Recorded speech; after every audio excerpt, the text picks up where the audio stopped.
Pembahasan di malam hari ini kita akan membahas tentang misteri kematian jin. Mungkinkah jin mati? Kalau memang mereka mati, bagaimana caranya? Kemudian berapa usia mereka? Dan apakah mereka sama dengan manusia dibebani syariat oleh Allah Subhanahu wa ta'ala? Inilah yang kita akan bahas beberapa menit ke depan. Ma'asyiral muslimin yang dimuliakan Allah Subhanahu wa ta'ala, dalam surah Az-Zariyat, surat yang sangat ma'ruf bagi kita, Allah Subhanahu wa ta'ala berfirman, "Wa ma khalaqtul jinna wal insa illa liya'budun." Tidaklah kami ciptakan jin dan manusia kecuali kedua makhluk ini diciptakan untuk beribadah kepada Allah Subhanahu wa ta'ala. Artinya bahwa jin dan manusia itu sama mukallaf, dibebani syariat, dan Allah Subhanahu wa ta'ala utus kepada mereka seorang nabi, yakni nabi kita yang mulia Muhammad sallallahu alaihi wasallam. Itulah perbedaannya nabi kita dengan Ibrahim alaihi salatu wassalam. Kalau Ibrahim diutus kepada seluruh manusia, tetapi Rasul kita bukan hanya seluruh manusia, tetapi juga seluruh bangsa jin. Ma'asyiral muslimin yang dimuliakan Allah Subhanahu wa ta'ala, di dalam Al-Quranul Karim Allah Subhanahu wa ta'ala berfirman, tepatnya dalam surah Ar-Rahman ayat 26 sampai 27, "Kullu man 'alaiha fan wa yabqa wajhu rabbika dzul jalali wal ikram." Semua makhluk Allah Subhanahu wa ta'ala pasti binasa, dan hanya wajah Rabbmu yang akan senantiasa kekal, pemilik keagungan dan kemuliaan. Dari ayat ini menunjukkan bahawa semua makhluk Allah Subhanahu wa ta'ala pasti Allah hancurkan, kecuali tentu makhluk-makhluk yang Allah kecualikan. Dan dari sini juga kita mengetahui bahawa jin dan juga manusia, keduanya makhluk Allah Subhanahu wa ta'ala yang akan binasa. Adapun manusia ma'ruf, setiap kurun ataupun generasi mereka diberikan usia yang bermacam-macam. Tentu manusia yang pertama seperti Adam alaihi salatu wassalam dan generasi yang dekat dengan Adam diberikan usia yang panjang. Tetapi ketika generasi semakin jauh daripada generasi Adam alaihi salatu wassalam, apalagi sampai kepada kita, tentu usianya juga semakin pendek, sependek postur tubuh yang semakin mengecil. Makanya Nabi SAW yang mengatakan, "A'maru ummati bainas sittina was sab'in." Bahwa usia umatku berkisar antara 60 sampai 70 tahun saja. Artinya sedikit yang melintasi 70 tahun itu. Bahkan usia Nabi SAW sendiri di 63 tahun dia meninggal. Lalu bagaimana dengan bangsa jin? Berapa Allah berikan usia kepada mereka? Dan bagaimana cara wafatnya? Adakah bangsa jin yang diberikan usia yang panjang melebihi usia manusia?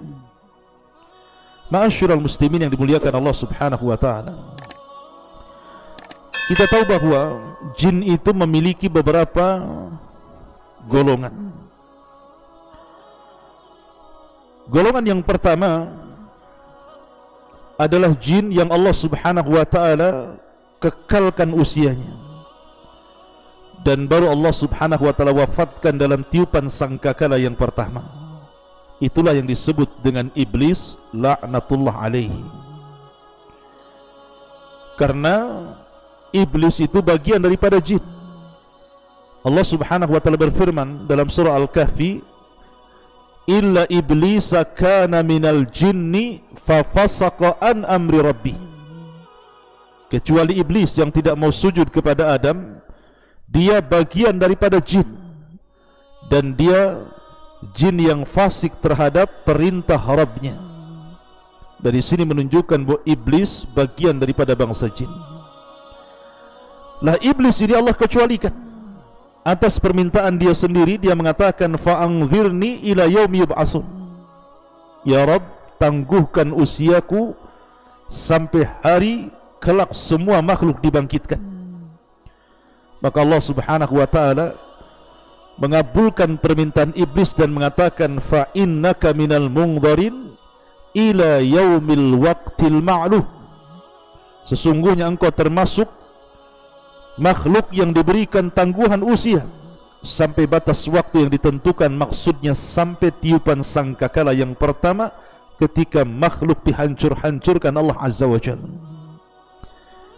Lah kelompok yang pertama, iblis, ini tidak diwafatkan.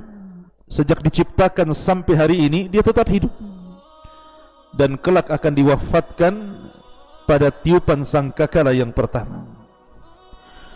Kemudian kelompok yang kedua adalah kelompok bangsa jin yang mereka sama dengan manusia, diwafatkan oleh Allah Subhanahu wa ta'ala sebelum kiamat dibangkitkan. Dan ini disebutkan di beberapa kisah di dalam hadis-hadis Nabi SAW. Contohnya hadis Abdullah bin Abbas radhiyallahu anhuma.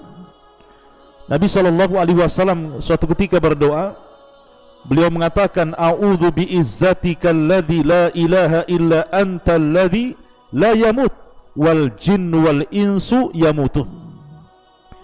Kata Nabi SAW, aku berlindung dengan kemuliaan yang tidak ada Tuhan yang berhak disembah kecuali Engkau, zat yang tidak akan pernah mati, sementara jin dan manusia mereka pasti mati. Artinya bahwa jin dan manusia mereka pasti mati sebelum kiamat dibangkitkan. Ma'asyiral muslimin yang dimuliakan Allah Subhanahu wa ta'ala, adapun sebab kematian jin disebutkan para ulama. Di antara mereka ada yang mati karena disambar oleh meteor-meteor, gugusan bintang yang Allah Subhanahu wa ta'ala lempar kepada mereka lewat para malaikatnya. Dan itu disebutkan dalam Al-Quranul Karim banyak sekali. Di antara fungsi bintang itu salah satunya adalah untuk melempar jin yang berusaha naik ke langit untuk mencuri dengar dari perkataan para malaikat yang diwahyukan Allah kepada mereka.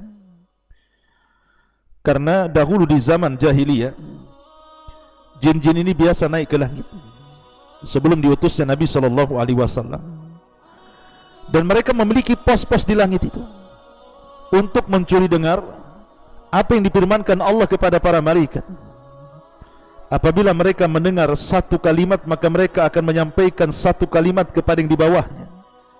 Kemudian yang di bawahnya akan menyampaikan kalimat itu kepada yang di bawahnya lagi, sampai kepada jin yang ada di bumi. Dan itu sudah dicampur adukan 99 kedustaan. Lah ketika Nabi SAW kemudian diutus, maka Allah Subhanahu wa ta'ala jaga langit itu dengan para malaikat.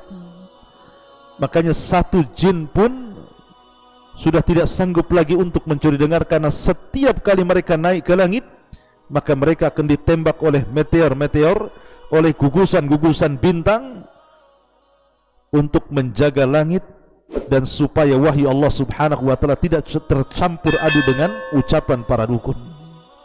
Mereka terkadang mati karena disambar meteor, ataupun jin itu mati karena sebab yang lainnya, mungkin saling membunuh di antara mereka sama dengan manusia, atau mungkin manusia yang membunuh mereka, seperti orang yang meruqyah umpamanya. Terkadang orang meruqyah dan orang itu kemasukan jin, kemudian dibacakan Al-Quran sampai terbakar, bahkan ada di antara mereka yang sampai mati. Ataupun sebab yang lainnya, seperti maunya mereka sakit atau sudah tua. Tapi yang jelas bahwa ada kemiripan antara jin dan juga manusia dalam kematian. Walaupun tentu jin akan berbeda dalam kekuatan dengan manusia, karena ada hal-hal yang manusia kalau melakukannya pasti mati, tapi jin tidak mati. Seperti umpamanya manusia yang menyelam ke dalam air tanpa alat satu pun, tentu dia akan mati kehabisan oksigen. Tetapi ada jin-jin itu yang bisa masuk ke dalam air dan mereka tidak mati. Mereka bisa berhari-hari dalam air itu, atau mereka bisa terbang ke langit tanpa alat sampai kepada langit yang sudah tidak ada oksigen lagi, mereka bisa. Dan itu tidak bisa dilakukan manusia kecuali menggunakan alat, ataupun kecuali karena izin Allah Subhanahu wa taala, seperti Nabi SAW di Isra Mi'rajkan sampai ke Sidratil Muntaha. Tapi yang jelas bahwa jin-jin ini bisa mati. Termasuk juga jin yang tasyakkul, beralih rupa, seperti umpamanya dia beralih rupa kepada manusia. Apabila seandainya jin yang beralih rupa ini kepada manusia dibunuh, maka dia mati juga. Dan itu kejadian ketika Nabi SAW mengutus Khalid ibn Walid radhiyallahu an untuk menghancurkan patung Uzza. Jadi ketika Fathu Mekah, Nabi SAW merintahkan banyak para sahabat untuk menghancurkan patung-patung yang disembah orang-orang musyrik kala itu. Lah salah satunya Nabi SAW mengutus Khalid Ibn Walid untuk menghancurkan patung Uzza. Setelah kemudian Khalid bin Walid menghancurkan patung Uzza, kemudian datang kepada Nabi SAW dan mengatakan, "Ya Rasulullah, aku sudah menghancurkan Uzza." Tiba-tiba Nabi SAW mengatakan, "Irji fa innaka lam tasna syai'an." Hei Khalid, kembali ke tempat Uzza itu, karena engkau belum berbuat sesuatu kepada patung Uzza itu. Tentu Khalid bin Walid heran, dia sudah menghancurkan patung itu, tapi Rasulullah mengatakan, "Irji fa innaka lam tasna syai'a." Baliklah ke tempat Uzza wahai Khalid, engkau belum berbuat apa-apa. Maka Khalid pun kemudian kembali ke tempat patung Uzza yang sudah dihancurkan itu. Sementara manusia menangis karena berhalanya ditumbangkan Khalid. Tiba-tiba kemudian di tempat berhala itu ada seorang wanita yang telanjang, rambutnya terurai, di atas kepalanya banyak pasirnya, menakutkan. Maka Khalid pun kemudian langsung mengambil pedangnya, kemudian memenggal kepalanya. Kata Nabi SAW, "Tilkal Uzzah." Itulah Uzzah. Maksudnya syaitan jin yang menjelma sebagai nenek tua penjaga berhala Uzza itu. Dan dia mati, ditusuk oleh Khalid Ibn Walid radhiyallahu anhu. Ma'asyiral muslimin yang dimuliakan Allah Azza wa Jalla, ataupun kisah tentang seorang sahabat yang membunuh ular. Jadi diceritakan oleh Abu Sa'id yang pernah menjadi hamba sahaya Hisham bin Zahra. Dia pernah bercerita bahwa saya pernah menjumpai Abu Sa'id Al-Khudri radhiyallahu anhu, sementara ketika itu Abu Sa'id Al-Khudri berada di rumahnya dan dia sedang sholat. Tiba-tiba kemudian di rumah sebelahnya, di rumah Abu Sa'id Al-Khudri, terdengar ada suara. Rupanya dilihatnya ada seekor ular yang sangat besar. Maka tiba-tiba kemudian Abu Sa'ib ini langsung bangkit dan hendak membunuhnya. Maka Abu Sa'id Al-Khudri radhiyallahu anhu mengisyaratkan agar jangan dibunuhnya. Maka aku pun duduk, kata Abu Sa'ib, dan membiarkan ular itu. Setelah itu kemudian berangkatlah Abu Sa'id Al-Khudri radhiyallahu anhu dan yang lainnya dalam perang Khandaq. Ketika itu Nabi SAW sedang menggali parit.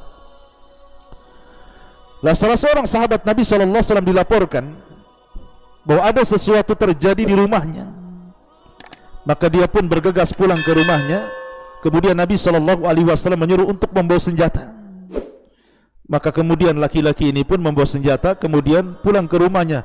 Kagetnya ketika tiba-tiba istrinya lari dalam rumah, dan di zaman itu tidak ada wanita yang keluar rumah. Maka dia cemburu dan mengatakan, hampir-hampir aku tebas leher istriku, karena saking cemburunya. Karena dikhawatirkan mungkin ada laki-laki atau dia bermain di belakang suaminya. Tapi istrinya menenangkan dan mengatakan, jangan kau luapkan cemburumu dulu, tetapi kau lihat ke dalam rumah itu. Akhirnya kemudian anak muda ini masuk ke dalam rumah. Dilihatnya ada ular besar yang sedang berdiri. Akhirnya kemudian diserangnya oleh tombak, dan ular itu juga menyerang. Tiba-tiba saling menyerang. Tombak mengenai ular dan gigitan ular pun mengenai sahabat ini, dan Allah takdirkan dua-duanya meninggal dunia. Baik ular itu atau sahabat Ansar ini meninggal dunia.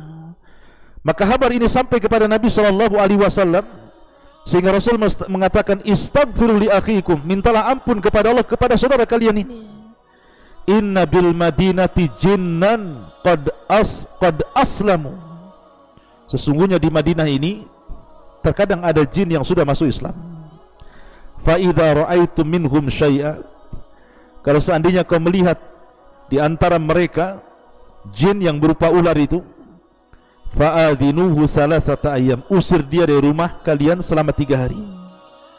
Fa in badalakum ba'da dalik, tetapi kalau seandainya dia tidak mau pergi dari rumah kalian, kata Nabi SAW, faqtuluhu fa inna huwa syaitan, fa innama huwa syaitan, bunuhlah ular itu, karena bisa jadi jelmaan daripada syaitan. Lah kisah anak muda ini yang membunuh ular sampai mati menunjukkan bahwa jin bisa mati. Sama dengan manusia juga bisa meninggal. Akan tetapi perbedaan kita dengan jin, kalau jin itu diberikan usia yang cukup panjang, berbeda dengan kita manusia. Kita manusia sudah dibatasi usianya tidak lebih daripada 60 sampai 70 tahun bagi umat Nabi SAW. Walaupun seandainya ada yang lebih, maka itu karunia Allah Subhanahu wa ta'ala. Tetapi bangsa jin diberikan usia yang panjang-panjang, sehingga usia mereka menjangkau usia manusia. Terkadang manusia sudah 2-3 generasi mereka masih hidup. Ma'asyiral muslimin yang dimuliakan Allah Subhanahu wa ta'ala, dari sinilah kelebihan jin dari segi usia. Tetapi ingat bahwa tidak semua jin itu jahat. Ada jin yang saleh, ada jin yang tidak demikian. Makanya Allah Subhanahu wa ta'ala ketika mengkinayahkan soal jin-jin yang masuk Islam, jin-jin itu mengatakan, wa inna minna salihuna wa minna duna dhalikunna tara'iqa qidada. Di antara kami ada jin-jin yang saleh, tapi di antara kami juga ada yang tidak demikian. Kami ini bertingkat-tingkat. Jadi ada yang mereka masuk Islam seperti 7 jin yang pernah saya ceritakan. Mereka mendengar Rasul SAW membaca ayat Al-Quran, kemudian mereka beriman dan menjadi para duat bagi bangsa jin. Tapi di antara mereka ada yang menjadi pengikut iblis dan terus memusuhi Bani Adam, menyakiti Bani Adam, menyesatkan Bani Adam, sampai kemudian mereka puas dengan Bani Adam mengikuti mereka. Ini di antara sekilas tentang apakah jin mati dan bagaimana usianya. Semoga ini menjadi pengetahuan bagi kita. Subhanakallah bihamdika, asyhadu an la ilaha illa anta, astaghfiruka wa atubu ilaik. Allahu ta'ala alam. Assalamualaikum warahmatullahi wabarakatuh.